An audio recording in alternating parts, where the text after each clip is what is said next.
It's Tuesday, the 28th of May. A very good evening and welcome to Primetime News with me, Salima Shimwefeleni Masipa.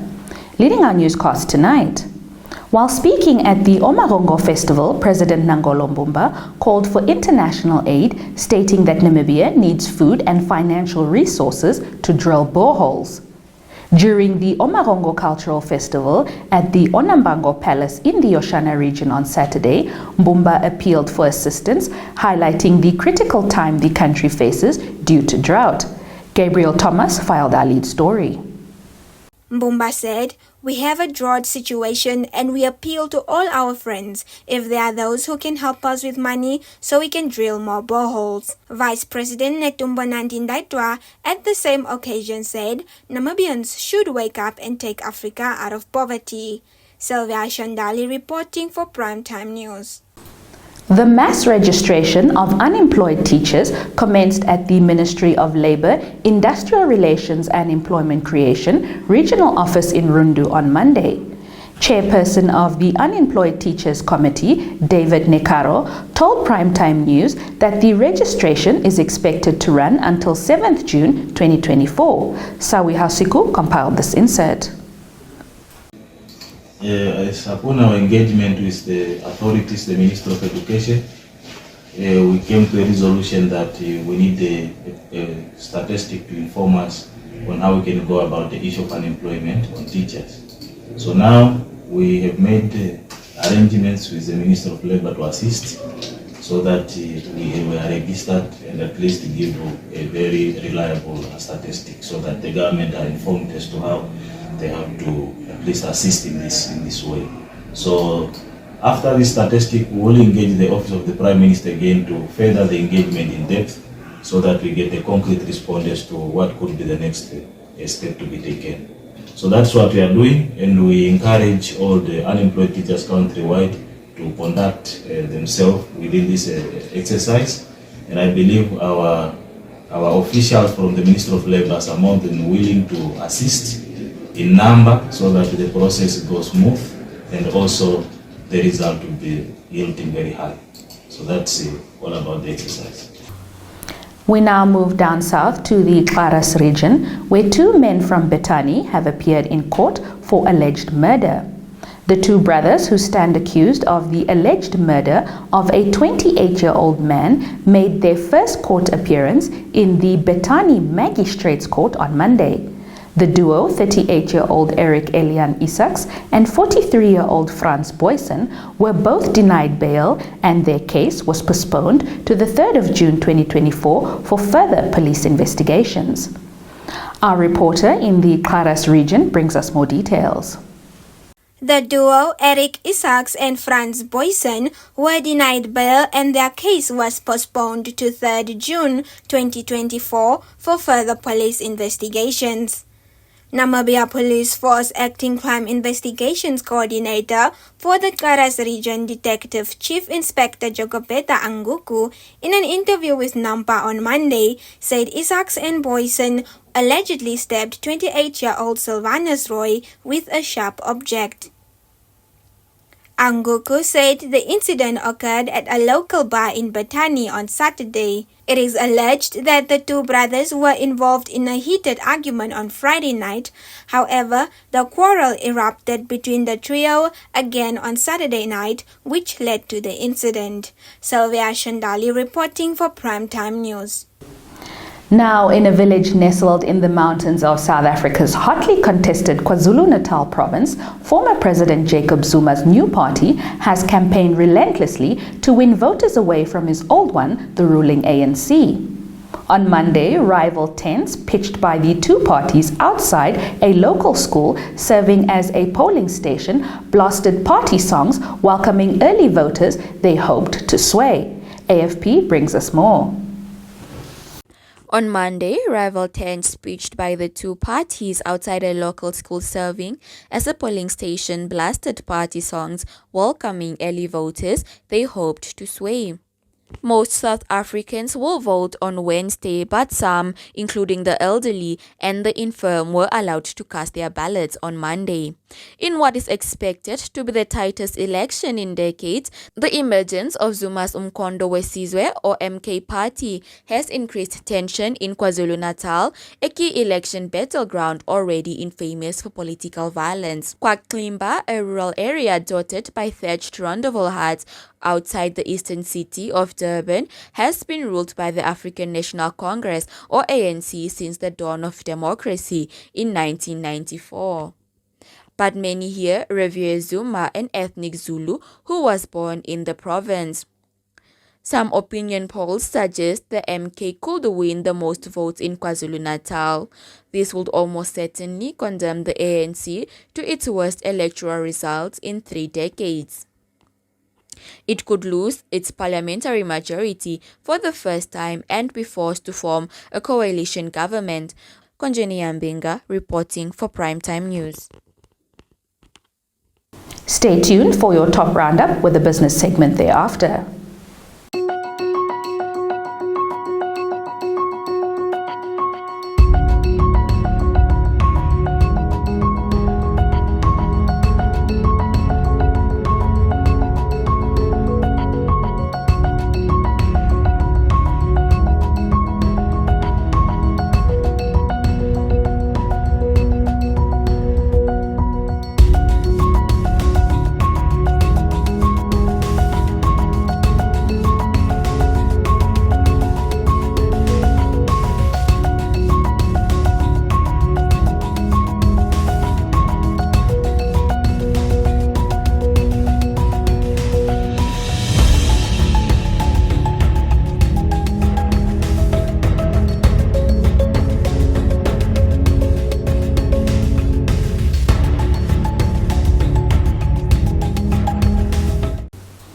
Welcome to the Primetime Biz segment, the slot dedicated to all things business and economics. We commence in the Oshikoto region, where residents have proposed a new regional constituency to increase the basic service delivery they require from their respective constituency offices due to challenges of long distances. Thomas Gabriel filed this report. Oshikoto Region Governor Pendayanda Kolo presented the regional report to the Boundaries, Delimitation and Demarcation Commission during the 5th Boundaries, Delimitation and Demarcation Commission consultation meeting held at Umthia on Monday. He noted that the Oshikoto region is one of the most rural and most populated regions with a population of 257,302 people according to the 2023 census, with a land surface area of 38,653 square kilometers.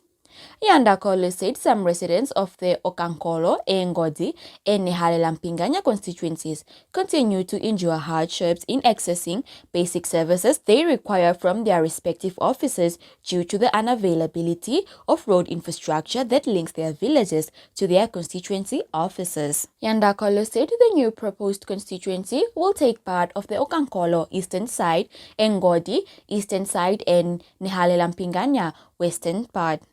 He added that some villages from the Ohangwenya region will also form part of the proposed constituency, such as Oshikunde village. He also pointed out that there is a challenge between the current boundary of the Oshikoto and Oshana regions, as some community members from the Okachali and Ukuyushona in Oshana get services from the Olukonda constituency, which is in the Oshikoto region. The Commission's chairperson, Judge Petrus Unengu, said they are listening to oral testimonies and submissions from the regional, traditional, and community leadership, as well as ordinary women and men from the region.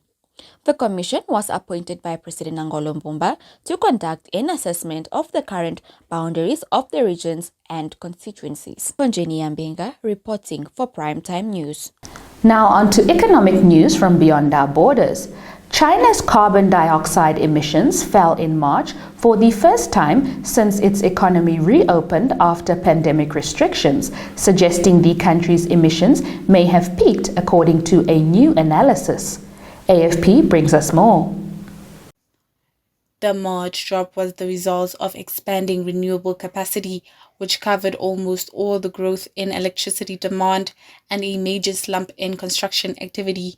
If renewable capacity continues to grow at record levels, China's emissions may have peaked in 2023, according to the analysis by Lori Miliverta of the Center for Research on Energy and Clean Air.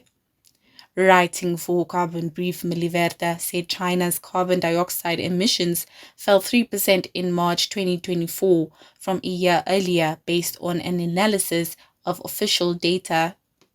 Emissions for the quarter were still higher, but that was because January and February 2024 were being compared to the still sluggish period after COVID-19 restrictions were lifted in December 2022. March is the first month to give clear indications of the emissions trend after the rebound, the analysis published Tuesday said. While the March figure is a single data point, it tracks projections from last year and suggests key trends. Power sector emissions stabilized due to increases in solar and wind generation, while steel production dropped 8% and cement production slumped a massive 22% on year. That reflects a slowdown in the real estate sector that is likely to continue. Sheila Perestrello reporting for Primetime News. This is where the top segment concludes for tonight. We now consult the weather oracle on tomorrow's countrywide conditions, followed by a roundup of the latest economic news.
Welcome to Sport Planet, the segment dedicated to all things sporting action.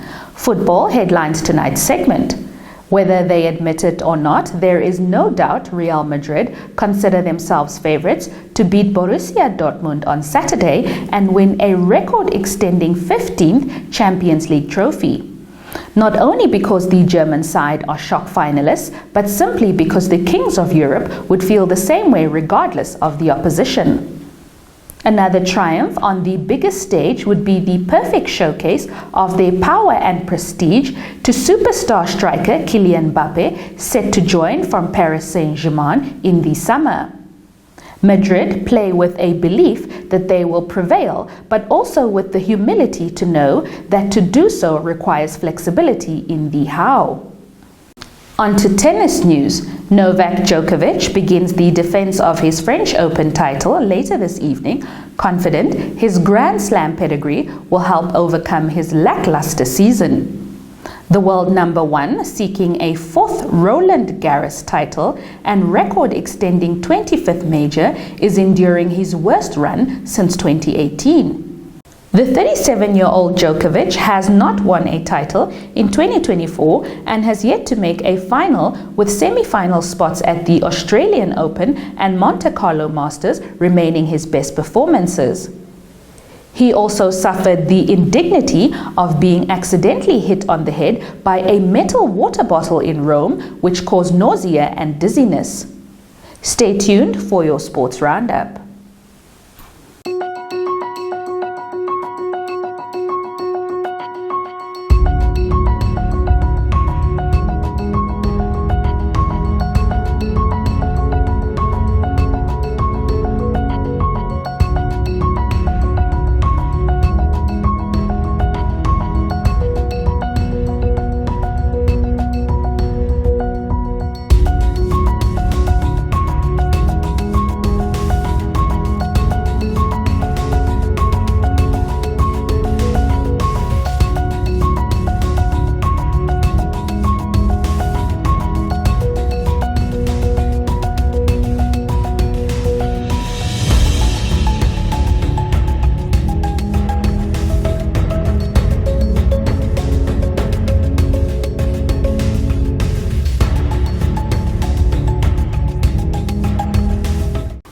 And with that, we've come to the end of this Tuesday night's edition of Primetime News.